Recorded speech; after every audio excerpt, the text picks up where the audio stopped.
Capítulo 2. A las 7 del día siguiente, Razumikin se despertó preocupado y lleno de ansiedad. Sintióse invadido por inquietudes imprevistas y jamás hubiera imaginado que podría despertarse de ese modo. Recordaba hasta los menores detalles de la jornada de la víspera y comprendía que algo insólito había ocurrido, experimentando una sensación desconocida hasta entonces, muy diferente de las habituales.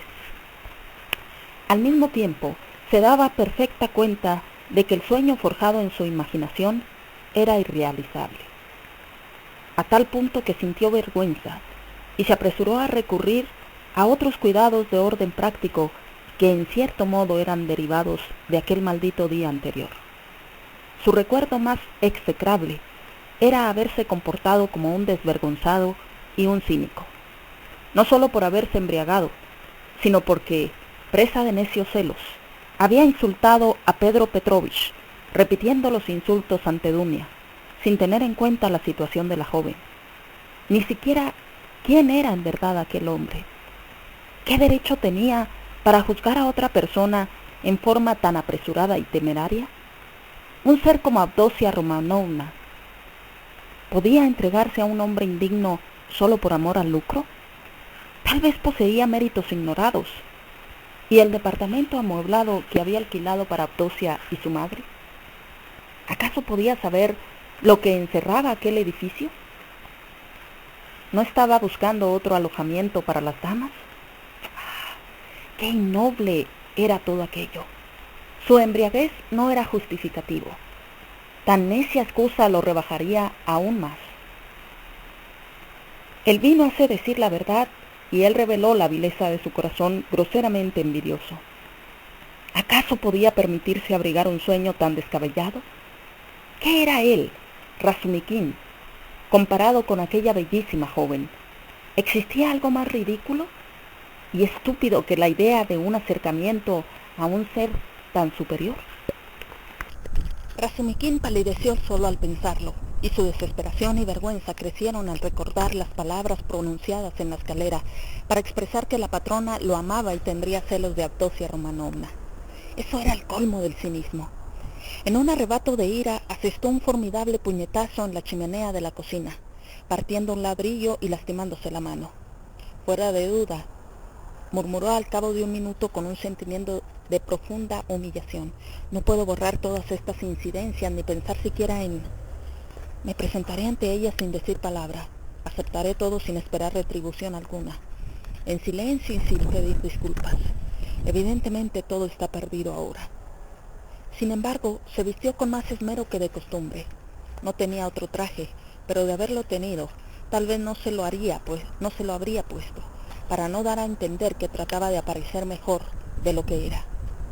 Mas de todos modos, no podía exhibir cínicamente vestidos manchados y en desorden, pues no era propio herir la delicadeza de otras personas, máxime cuando éstas necesitaban de él y lo habían invitado a su casa. Cepilló sus ropas con el mayor cuidado. En cuanto a la ropa blanca, Razumikin era incapaz de usarla si no estaba escrupulosamente limpia. Se lavó con el mayor cuidado la cabeza, el cuello y las manos, utilizando un trozo de jamón que encontró en la cocina.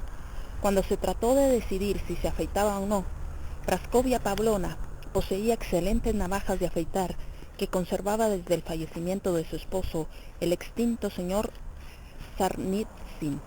Resolvió la cuestión por la negativa, con una especie de ferocidad. Mi barba quedará como está. A lo mejor pensarían que me afeité por... Claro, es natural. No me afeitaré. Admitamos que yo sea un hombre honesto, a pesar de mi grosería y mi desvergüenza, y de oler a taberna a una versta de distancia. ¿Qué se gana con esto? Todo el mundo tiene la obligación de ser honesto, y hasta un poco más. Todos debemos luchar para surgir del anonimato. En lo tocante al género de vida que he llevado hasta ahora, ¿cómo puedo pretender establecer comparaciones y llegar a la altura de Avdotia Romanovna? Que el diablo me lleve. Soy un cerdo, un necio, un bribón, y a pesar de ello no me importa un rábano. Seguiré como hasta ahora y todavía peor.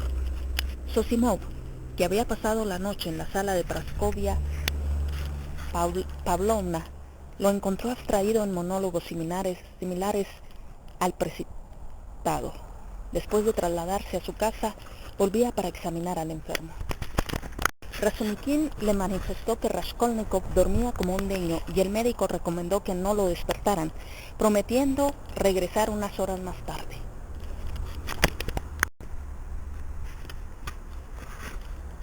Con tal que no se le antoje escaparse otra vez, agregó. Es difícil cuidar a un paciente que hace su voluntad. ¿Sabes si irá a ver a su madre y su hermana o si ellas vendrán aquí? Creo que vendrán, respondió Razumikin, comprendiendo el motivo de la pregunta. Sin duda tendrán que hablar de asuntos de familia. Yo me retiraré.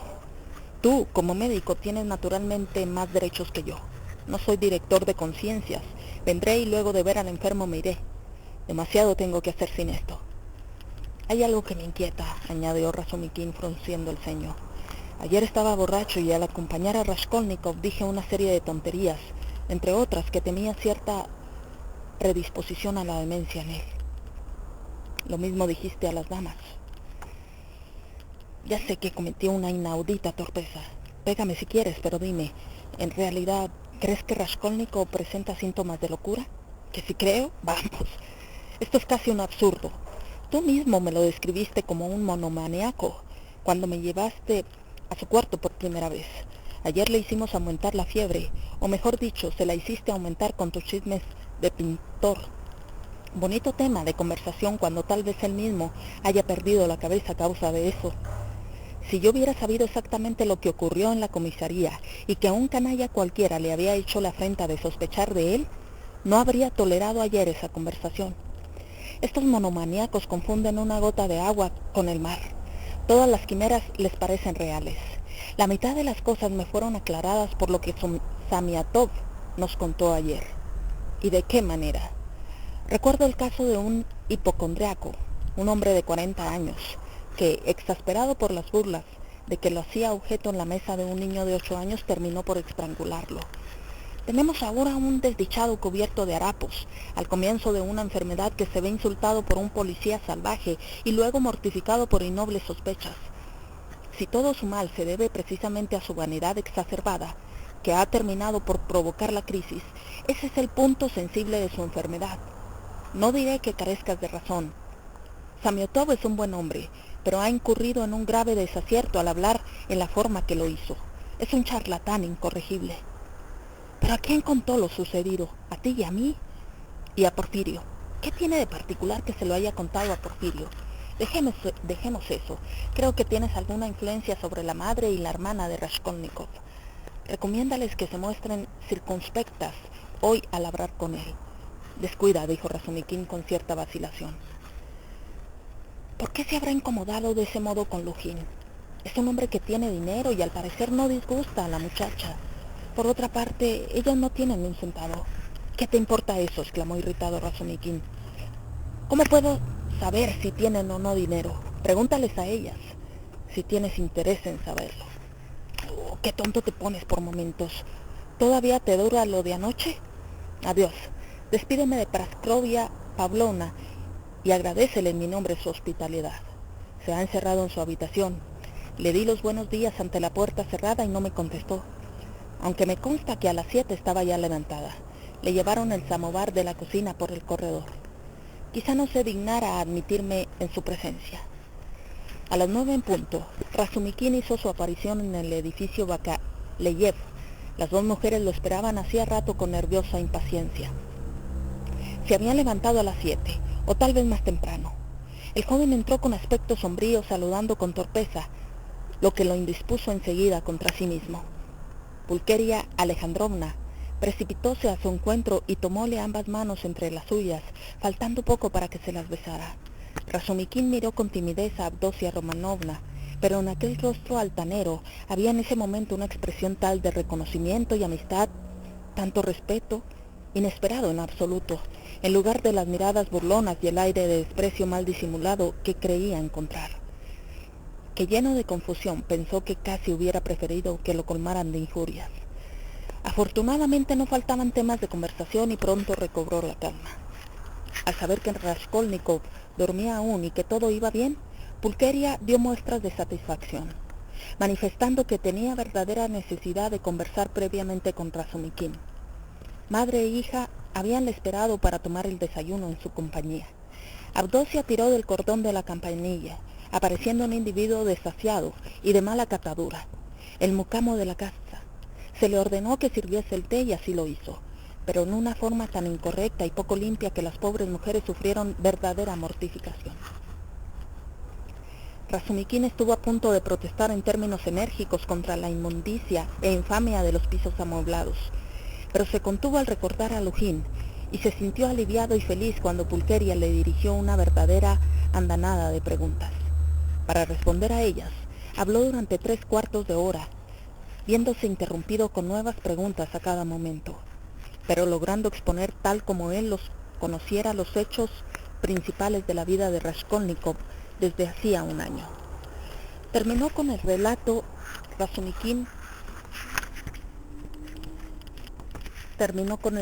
detallado de la enfermedad, observando silencio acerca de algunas escenas, entre ellas la de la comisaría y sus consecuencias.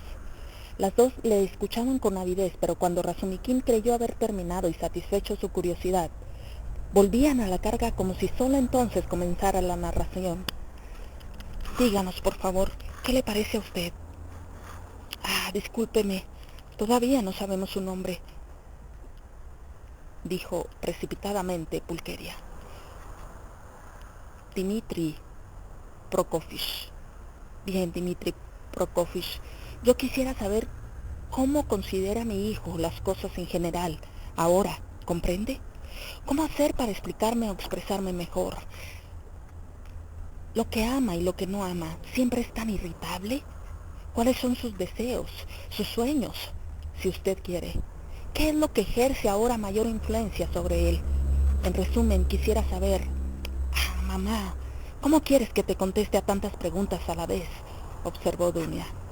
Dios mío, es que yo no esperaba encontrarle así de ningún modo, Dmitri Prokofiev. Es muy natural, respondió Razumikin.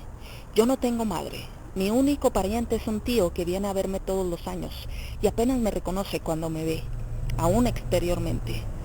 Ustedes se separaron de Rodia hace 3 años y desde entonces ha corrido mucha agua debajo de los puentes. ¿Qué podría decirles? Conozco a Rodion hace 1 año y medio. Es taciturno, sombrío, orgulloso y altanero. En estos últimos tiempos, aunque tal vez esta predisposición date de mucho antes, se ha vuelto suspicaz e hipocondriaco. Es magnánimo y bueno, poco afecto a revelar sus sentimientos, prefiere cometer una maldad antes que confesar lo que ocurre en su corazón. En ocasiones no es del todo hipocondriaco, sino simplemente frío e insensible hasta la crueldad, como si existieran en él 2 naturalezas opuestas que se sucedieran por turno. A veces se reconcentra a tal punto en sí mismo que parece que todo el mundo le molesta y permanece acostado sin mover un dedo. No es burlón, no por falta de ingenio, sino porque no quiere perder tiempo en tonterías. No escucha hasta el final lo que se le dice. Jamás se interesan las cosas que en un momento dado llegan a interesar a todos sus semejantes. Tiene una elevada opinión de sí mismo y creo que no se equivoca. ¿Qué más? La llegada de ustedes ejercerá sobre él una influencia benéfica, según mi entender. Dios lo permita, exclamó Pulqueria, angustiada por las declaraciones del joven. Razumikin se animó por fin a mirar con menos disimulo a Abdosia Romanovna. Mientras hablaba la había contemplado a hurtadillas. La joven permanecía sentada escuchándolo con atención. O se levantaba para pasear de un lado a otro según su costumbre, con los brazos cruzados sobre el pecho y los labios apretados, formulando de tanto en tanto una pregunta sin abandonar su paseo, sumida en profundas reflexiones. También ella tenía el hábito de no escuchar hasta el fin cuanto se le decía.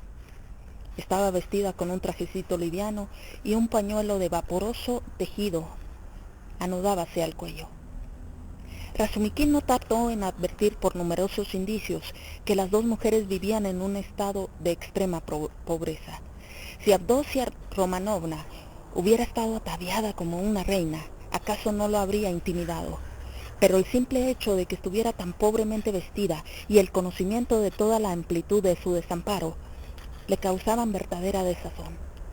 Cuidaba sus menores expresiones, sus gestos más insignificantes, lo que, como es natural, contribuía a hacer mayor su nerviosidad y su desasosiego.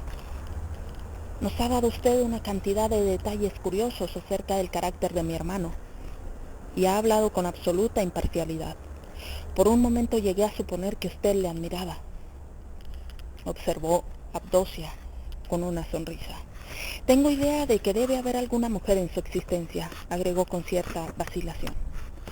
No he querido decir eso, aunque tal vez usted tenga razón, pero ¿qué? Rodio no ama a nadie y quizá no ame jamás a nadie, pronunció Razumikin con plena convicción. ¿Lo cree incapaz de amar? ¿Sabe usted, Abdosia Romanovna, que en todo se parece a su hermano?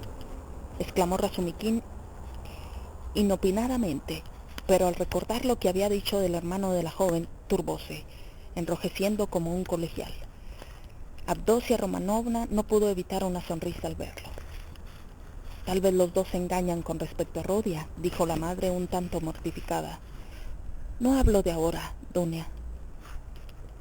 Lo que Pedro Petrovich escribe en esa carta y lo que tú y yo hemos supuesto, ¿acaso no sea cierto? No puede figurarse usted, Dmitri Prokofich, lo raro y caprichoso que es Rodia. Nunca pude estar tranquila a causa de su carácter, aún de niño.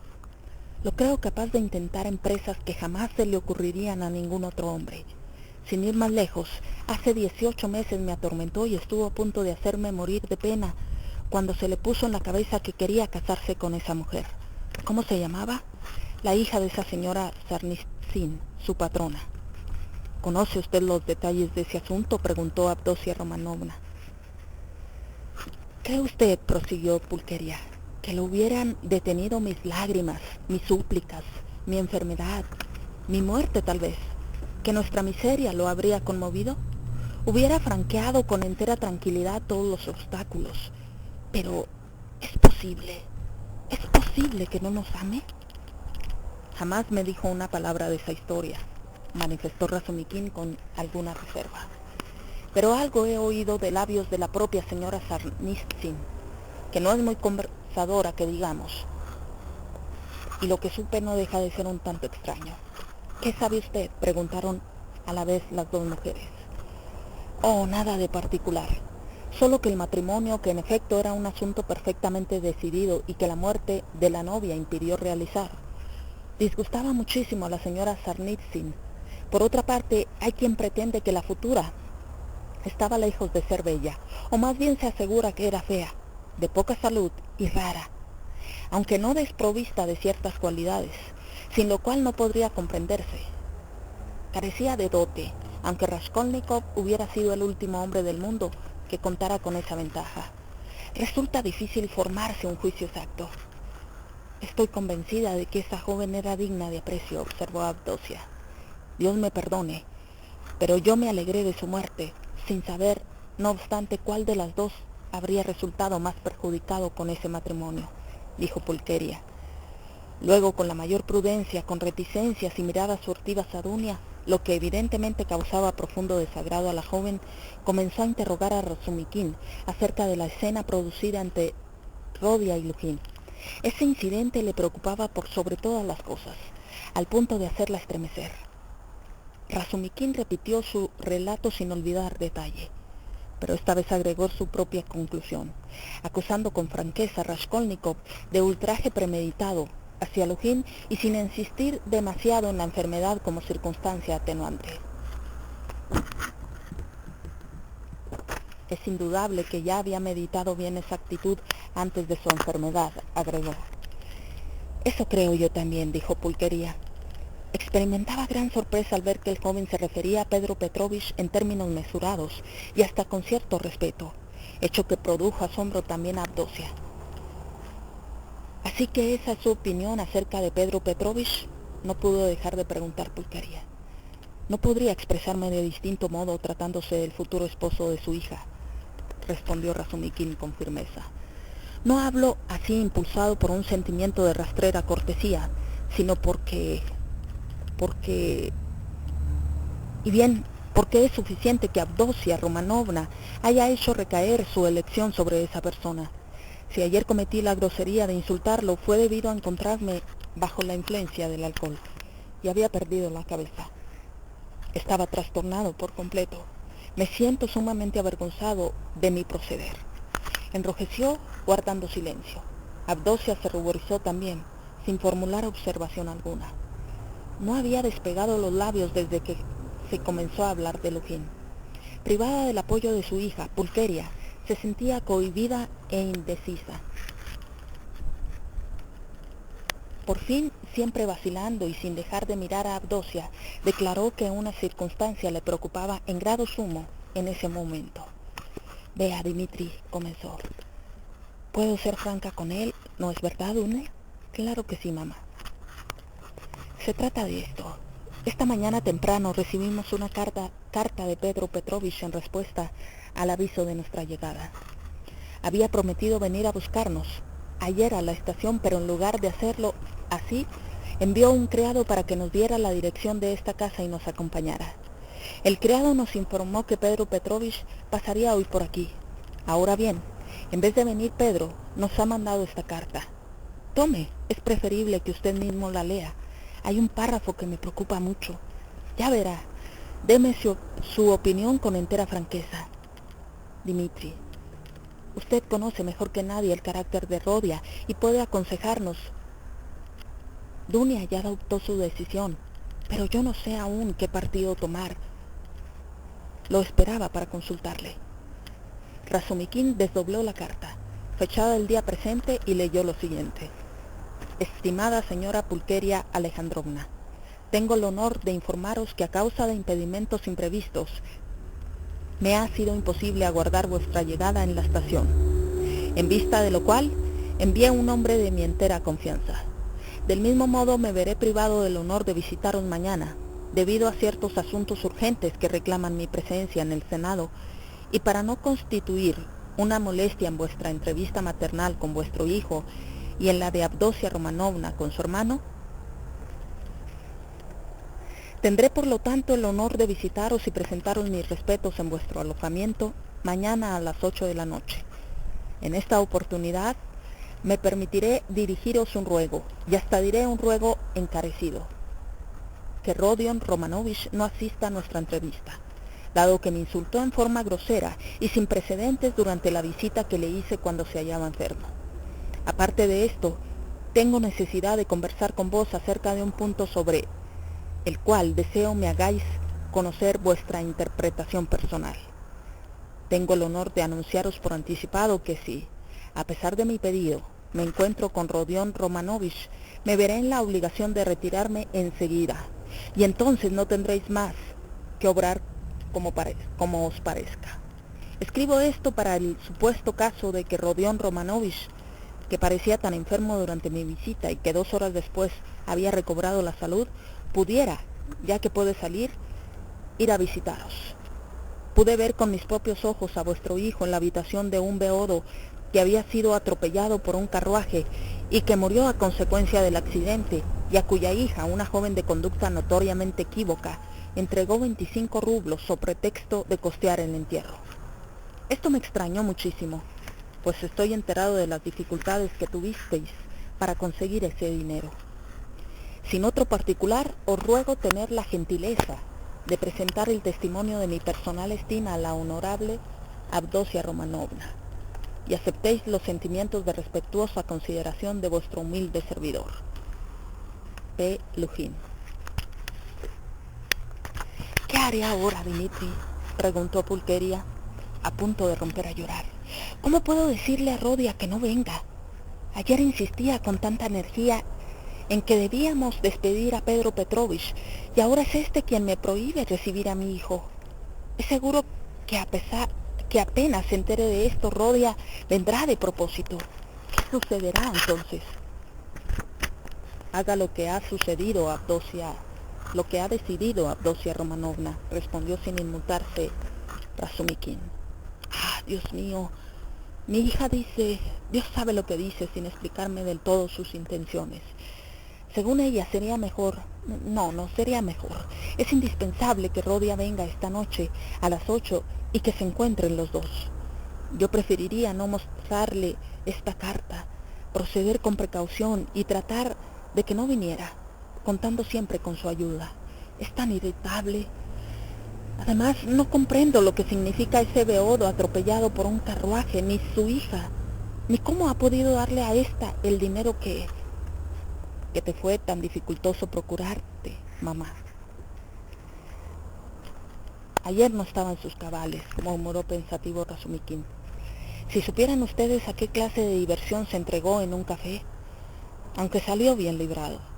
En efecto, recuerdo que me habló de un muerto y de una joven cuando volvíamos a su casa, pero no entendía a qué se refería. Cierto es que, por mi parte, ayer... Lo mejor es que vayamos sin dilación a verlo, mamá, y allí veremos qué es lo que conviene hacer. ¡Qué tardes ya, Dios mío! Las 10 pasadas, exclamó la joven consultando un precioso reloj de oro esmaltado, suspendido a su cuello por una cadenita veneciana, que desentonaba a todas luces con el resto de su atavío.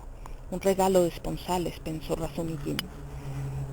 Es cierto, Dunia, pronunció Pulqueria, con aire consternado. Es capaz de imaginarse que estamos enfadadas por lo de ayer, al ver que no vamos. ¡Ah, Dios mío! Mientras hablaba se puso apresuradamente una mantilla y el sombrero. Dunia la imitó. Razumikin observó que sus guantes no solo eran viejos, sino que hasta estaban agujerados. Sin embargo, la manifiesta pobreza de sus ropas confería a las dos mujeres un sello de particular distinción, como ocurre siempre con los que saben llevar dignamente vestidos humildes. El joven envolvía a Dunia con una mirada de admiración, y estaba orgulloso al pensar que la acompañaría. Aquella reina que surcía sus medias en el calabozo era tan reina en ese momento como en los bellos días de su triunfo y su coronación, pensaba. Jamás hubiera creído que llegaría a tener una entrevista con mi hijo, con mi querido Rodia. ¿Cómo la temo en este momento?, dijo apenada Pulqueria. Siento verdadera zozobra, Dimitri. No tengas miedo, mamá. No estés intranquila. Yo tengo confianza. Ah, Dios mío, yo también tengo confianza, pero esta noche no pude dormir. Los tres salieron de la casa. ¿Sabes, Dunia? Cuando logré conciliar el sueño, ya en la madrugada, soñé con esa pobre Marta Petrovna. Estaba vestida de blanco. Se aproximó a mí, me tomó la mano y movía la cabeza mirándome con un aire tan severo que parecía reprocharme algo. ¿Será un buen augurio? Ah, Dios mío. ¿No sabe usted, Dimitri, que Marta Petrovna ha muerto? No lo sabía. ¿Quién es Marta Petrovna? Murió en forma repentina. Y figúrese usted. Más tarde, mamá. Todavía no sabe siquiera quién es Marta Petrovna. Ah, ¿no la conocía? Creía que estaba ya al corriente. Perdone, Dimitri. Hace 2 días que no sé dónde tengo la cabeza. Considero a usted como nuestra providencia, y por eso creí que conocía ya todos nuestros asuntos. Es usted casi un miembro de nuestra familia. ¿No le disgusta que hable así? Dios mío, ¿qué tiene usted en esa mano? ¿Se ha lastimado? Sí, me hice mal. Tartamudeó Razumikin, embargado de felicidad. Acostumbro a hablar con el corazón en la mano, y Dunia me regaña a veces. Pero, qué fea es esta casa. ¿Se habrá despertado ya? ¿Y esa mujer, la patrona, considera eso una habitación? Oiga, usted dice que Rodia no gusta de manifestar sus sentimientos. ¿No lo molestaré con mis debilidades? Indíqueme lo que debo hacer, Dimitri. ¿Cómo debo comportarme con él? Me siento perdida. No lo interrogue demasiado, en especial si frunce el ceño.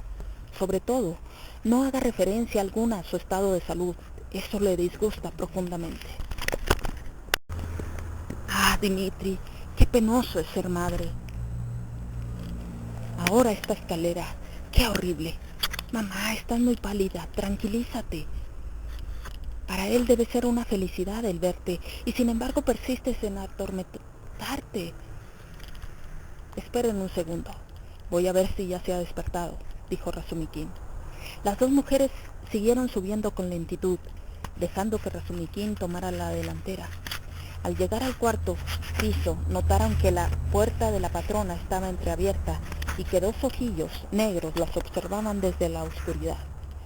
Cuando las miradas se cruzaron, la puerta se cerró de súbito con tal estrépito que Pulqueria estuvo a punto de lanzar un grito de espanto.